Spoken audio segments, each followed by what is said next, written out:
कैसे हो, ठीक हो? जी सर। बहुत दिनों के बाद स्कूल खुला है ना? जी सर। काफी लंबा टाइम स्कूल बन रहा है। जी। कितना दिन? एक महीना। जी सर। पढ़ाई लिखाई सब बंद, गोल, बहुत अच्छा। सब गोल किए, खा पी के सब बैठ गए ना। चलो कोई बात नहीं, वो पता था, यह सबके साथ यही बात हुई है, चाहे छोटा बच्चा हो या बड़े हो, है ना। ये कोरोना महामारी जो है सबको ले डूबा है, अब खास करके स्टूडेंट को सबसे ज्यादा नुकसान से हुआ है ना। जी सर। बहरहाल स्कूल खुल गया है, एग्जाम भी उम्मीद है, जैसा न्यूज आ रहा है तुम लोग का एग्जाम भी उम्मीद है कि मार्च लास्ट वीक में, है ना। जी सर। मार्च लास्ट वीक में एग्जाम तुम लोगों का होना चाहिए। पहले एग्जाम 2 टर्म में होना था, फर्स्ट टर्म जो है तुम लोगों का दिसंबर में था, है ना। जी। और सेकंड टर्म जो है एग्जाम मई के आसपास था। जी। लेकिन अब जो है चूंकि 1 महीना इधर जो है स्कूल फिर से बंद रहा, तो अब एग्जाम तुम लोग का एक ही बार होगा, ठीक है ना। जी सर। एक ही बार का मतलब है कि अब दोनों टर्म वाला एग्जाम, जो टर्म 1 था ऑब्जेक्टिव क्वेश्चन जिसमें पूछना था, वो ऑब्जेक्टिव क्वेश्चन से भी तुम लोगों के जो है सवाल होंगे और सब्जेक्टिव भी होगा, यानी कि ऑब्जेक्टिव सब्जेक्टिव दोनों का एग्जाम तुम लोग को एक ही सिटिंग में एक ही बैठक में होगा, ठीक है ना। वो क्लियर हो जाएगा, रूटीन भी आ जाएगा, उम्मीद है इस महीने के आखिर तक रूटीन भी आ जाना चाहिए। लेकिन आप माइंड मेकअप कर लो कि ऑब्जेक्टिव सब्जेक्टिव तैयारी तुम लोगों को दोनों को करना है। इसके पहले हम लोग जो है जनरली ऑब्जेक्टिव लेके चल रहे थे, है ना। ऑब्जेक्टिव के ऊपर जो है फोकस था, ज़्यादा से ज़्यादा जो याद कर लेना था। उसमें क्या है कि अगर किसी को लिखना नहीं भी आता होगा, नहीं भी जानते थे, तब भी काम चल जाता। अगर पढ़ना सिर्फ स्टूडेंट्स को आ रहा है, वो क्वेश्चन पढ़ ले, है ना, पढ़ के जो है 4 ऑप्शन वहाँ पे दिया हुआ है, 4 ऑप्शन में जो आंसर सही है उसको कलर कर देना था। तो वहाँ पे जो है जिसको लिखना नहीं आता था उन लोगों के लिए गुंजाइश थी कि वो सिर्फ जो है पढ़ करके और अगर वो क्लास किया हुआ है जहन में, है ना, उसका जो है वो बात कुछ याद किया हुआ है, कहानी वानी जो बैठा हुआ है, तो वो आंसर जो है कर सकता था। लेकिन यहाँ पे अब तुम लोगों को लिखने का भी प्रैक्टिस ज़्यादा से ज़्यादा करना पड़ेगा, है ना। जी सर। ऑब्जेक्ट चूंकि सब्जेक्टिव में भाई लिखना पड़ेगा, लिखना पड़ेगा, और जो लिखा हुआ रहेगा उसी को देख करके जो है कॉपी चेक करने वाले नंबर देंगे, है ना। यहाँ पे सिर्फ पढ़ना आता है तो अच्छी बात है, लेकिन पढ़ने के साथ साथ जो है लिखना भी आना जरूरी अब हो गया है। हालांकि ऐसा नहीं है, तुम लोग को हम जो है ना, फर्स्ट टर्म का जो है तैयारी करा रहे थे तो उसमें ज़्यादा फोकस कर रहे थे कि भाई ऑब्जेक्टिव को लेकर के, है ना, ज़्यादा ये हो। लेकिन अब यहाँ हम लोग ज़्यादा लिखने का काम करें, ठीक है ना। जी सर। ज़्यादा लिखने का काम। तो हम लोग रिवीजन कर लें जी पहले का। जी।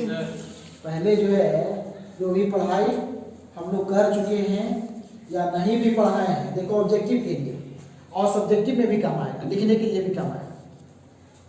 अगर हम लोग जो है तरतीब देखें गुलिस्तान अदब का हिस्सा नस्र से, ठीक है ना, हिस्सा नस्र से हम लोग देखें, यहाँ पे देखो हिस्सा नस्र में कई सिर्फ जो है तुम लोगों को पढ़ना है। कुछ हम लोग पढ़ भी चुके थे, दास्तान में सरगुजश्त आजाद वक्त बादशाह की, हम लोग पढ़े थे ना पहले। जी सर। पढ़ चुके हैं। देखो ये बताया था पहले भी कि सरगुजश्त आजाद वक्त बादशाह की, ये असल में दास्तान नहीं है, असल में दास्तान नहीं है। सरगुजश्त आजाद वक्त बादशाह की दास्तान बागो बहार का। कौन दास्तान का? बागो बहार का। दास्तान बागो बहार का एक बीच का एक टुकड़ा जो है यहाँ पे निकाल के रख दिया गया है। थोड़ा सा तुम लोगों का एक तरह से जो है दास्तान का इंट्रोडक्शन यहाँ पे दिया हुआ है। अब दास्तान जो है लंबी कहानी को कहते हैं, काफी लंबी कहानी हुआ करती है दास्तान, है ना। तो दास्तान जो है अगर पूरी दास्तान जो यहाँ पे डाल दे तो मालूम हो कि यहाँ जितना पढ़ना है ना अलग अलग नशे से जी, वो कुछ भी नहीं डाला करके बागो बहार पढ़ने में ही जो है तुम लोग को पूरा ये खत्म हो जाए। तो पूरी दास्तान नहीं पढ़नी है, बल्कि दास्तान का 1-2 पेज का बीच का टुकड़ा यहाँ पे निकाल के दिया हुआ है, जो यहाँ पे है सरगुजश्त आजाद वक्त बादशाह। यहाँ आजाद वक्त बादशाह जो है बागो बहार में उन्हीं का सरगुजश्त तुम लोगों को पढ़ना है, वो भी बहुत शॉर्ट है, ठीक है ना जी। तो यहाँ पे चूंकि आप सरगुजश्त आजाद वक्त बादशाह की पढ़नी है तुम लोगों को, है ना। जी। तो यहाँ पे अब इसके मुसन्निफ, सवाल तुम लोगों को बागो बहार के मुसन्निफ कौन है ये नहीं आएगा, ये आ भी सकता है।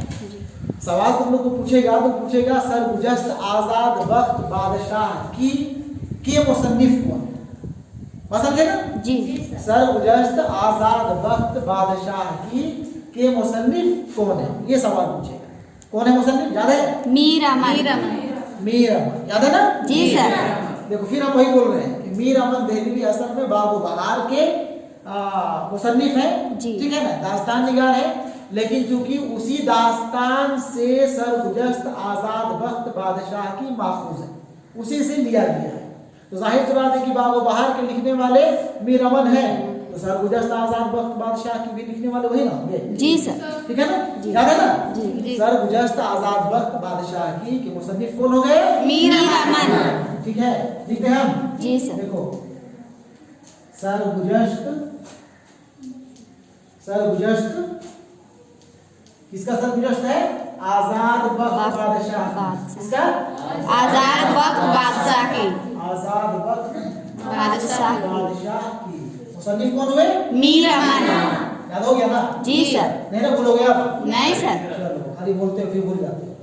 हम इसीलिए जो आज महीनों दिनों के बाद जो स्कूल खुला है, चाह रहे हैं कि एक बार हम लोग रिवीजन करते हैं ना जी सर। देखो सिर्फ जो है अगर मुसन्निफ का ही नाम और जो भी मजमून कहानी है ना, खाका तंज़ुम मिज़ाह वगैरह जो भी यहाँ पे पढ़ना है, अगर सिर्फ तुम लोगों का उनका मुसन्निफ का नाम याद है ना, तो 5 से 10 क्वेश्चन इसी से पकड़ाएगा। 5 से 10 सवाल ये भी पूछ सकता है कि सरगुजश्त आजाद मीर अमन का लिखा हुआ है ना किस दास्तान का अखज़ आपके निसाब में शामिल है, तो उसका जवाब होगा सरगुजश्त आजाद वक्त बादशाह की।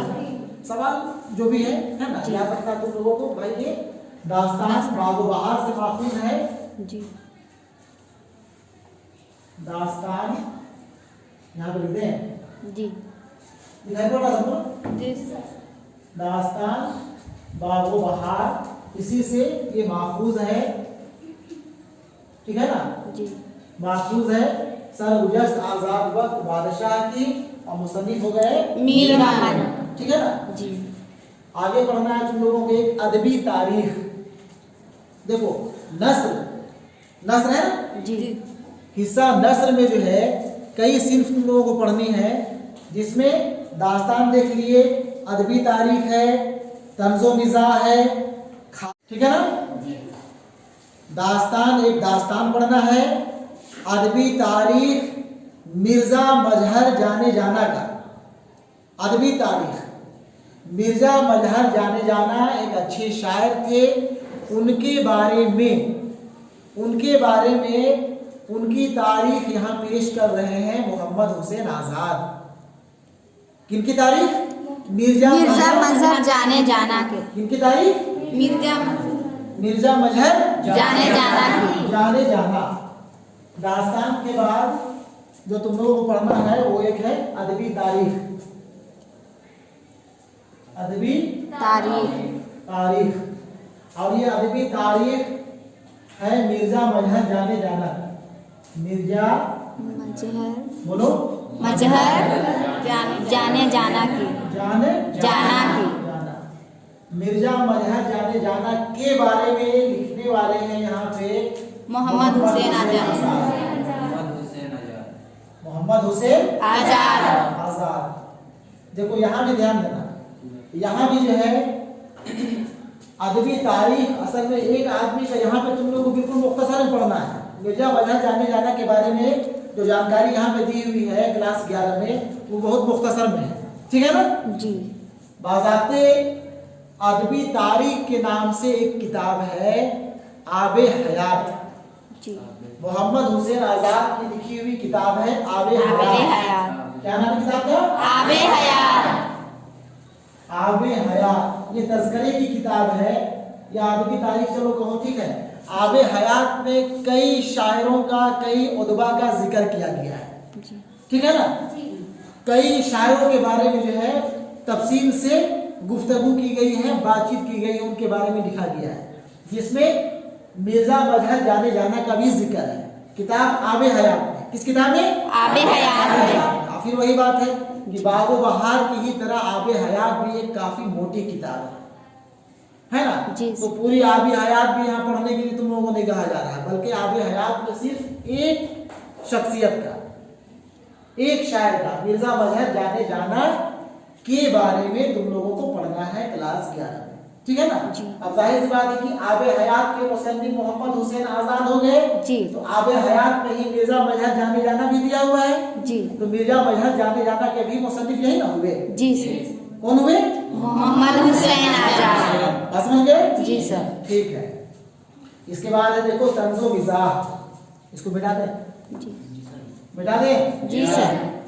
चलो लिख लिए तो ठीक है, नहीं लिखे तो किताब में लिखी हुई है ना जी। लेकिन ज़हन में रखना, कुछ हम इससे हट के बात कर रहे हैं, उसको भी दिमाग में ज़हन में रखना है। जैसे यहाँ बताया ना जी, दास्तान में बागो बहार है ना, अदबी तारीख या तस्करी की जो किताब है मोहम्मद हुसैन आजाद की असल किताब को आबे हयात, ये सब याद रखना, ठीक है?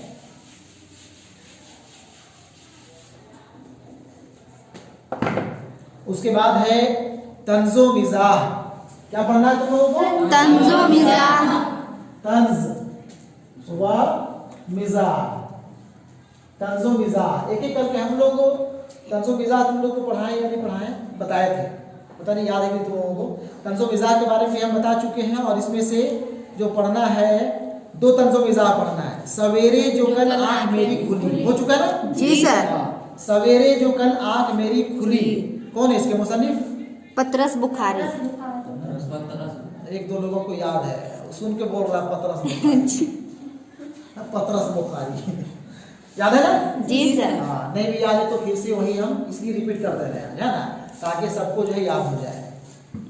तंज़ो मिज़ाह में जो पहला तंज़ो मिज़ाह पढ़ना है तुम लोगों को, वो है सवेरे। सवेरे बोलो, सवेरे जो कल आँखें मेरी खुली, जो क्या है? जो कल सवेरे जो कल आँख मेरी खुली, आँख मेरी खुली, मेरी खुली। इसके लिखने वाले हो गए पतरस बुखारी। कौन हो गए? पतरस बुखारी। पतरस बुखारी, ठीक है ना जी सर?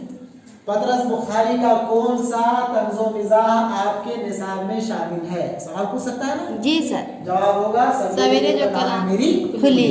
याद रहेगा ना जी सर? सवेरे जो कल आँख मेरी खुली। जब आँख खुली थी तो फिर है ना क्या हुआ उसके बारे में पढ़ चुके हो जी। याद तो होना चाहिए कि बिल्कुल जो है मिज़ाहिया जो है ये कहानी है। उसके बाद एक और है तंज़ो मिज़ाह में ही यादिश बखैरिया। क्या नाम है? यादिश बखैरिया। यादिश बखैरिया, यादिश बखैरिया। इसके मुसन्निफ हो गए मुश्ताक अहमद यूसुफी। कौन है? मुश्ताक अहमद यूसुफी। मुश्ताक अहमद यूसुफी, ठीक है ना जी सर? याद रखना।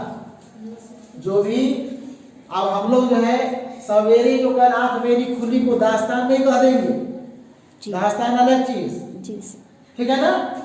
यादिश बखैरिया मुंदरजा झेल में से कैसी सिंफ है सवाल आ जाएगा, तो वहां पे तुम लोग तंज़ो मिज़ाह में ही टिक करोगे, उसमें कलर करोगे, ना कि अदबी तारीख में या दास्तान में।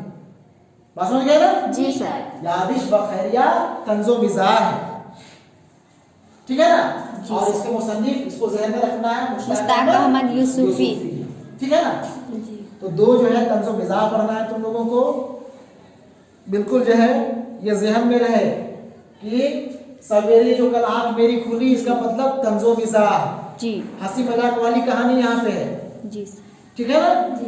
यादिश बखैरिया तंज़ो मिज़ाह, ना के अदबी तारीख, तारीख हिस्ट्री, हिस्ट्री यहाँ पे नहीं है, हिस्ट्री मिर्जा मजहर जाने जाना के बारे में है, ठीक है ना जी।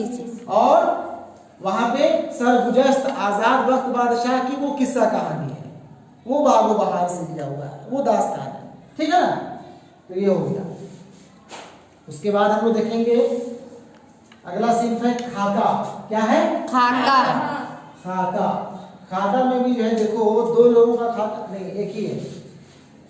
एक शख्स का खाका पेश किया गया है, यानी उनका हुलिया बयान किया गया है, उनके बारे में लिखा गया है। और ये खाका लिखा गया है मीर बाकर अली दास्तान गो।